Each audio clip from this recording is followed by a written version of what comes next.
Also top in Trinidad and Tobago is the idea of murder. This month, in the month of June, we reached the mark of 200 murders for the year so far. However, a rash of mysterious child deaths had the nation questioning itself. There were all sorts of proposals as to why this was happening.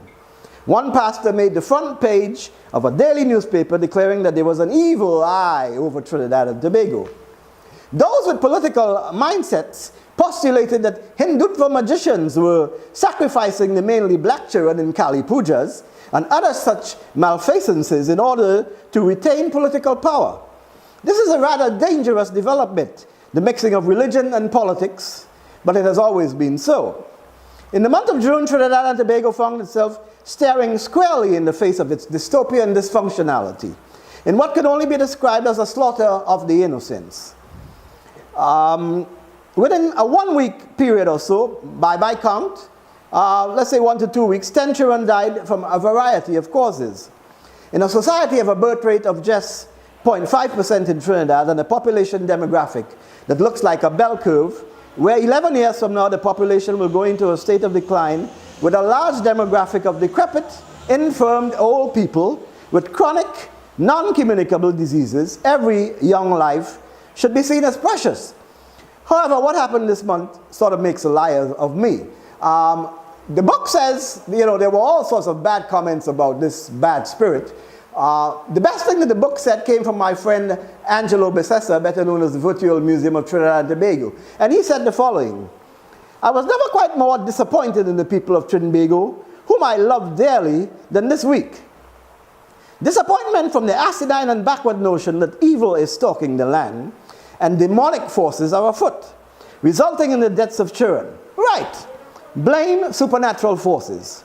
Don't blame irresponsible parenting. Don't blame a changing society that sees it as okay for children to be raised by grandparents and babysitters. Don't blame it on economic stresses that see the change of the family nexus, which has to take both parents out of the home to ensure financial stability. Don't blame social injustices which have placed a gulf so wide between the haves and have-nots that it may now never be bridged. I think the incident that caused me the greatest sorrow, the bitterest weeping and gnashing of teeth, was the execution of the 2 young boys by assassins, which we'll get to sooner than later.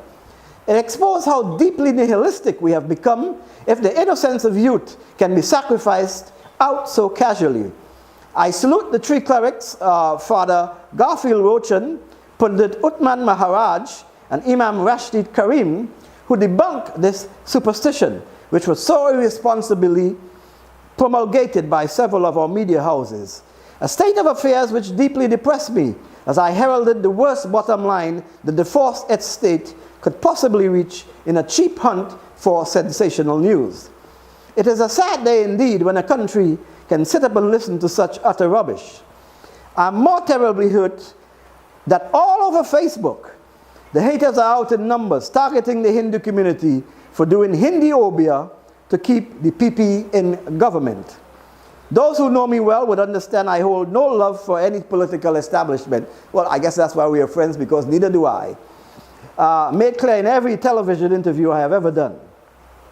But I cannot see any balm to be poured on troubled waters by insisting that the government do the impossible and watchman every home to ensure that parents and guardians do the needful. I thought we had become a tolerant nation, but I see that I'm sorely misguided and naive. Indeed, I empathize deeply with the families that have lost children. It is painful suffering indeed for a parent to have to bury a child.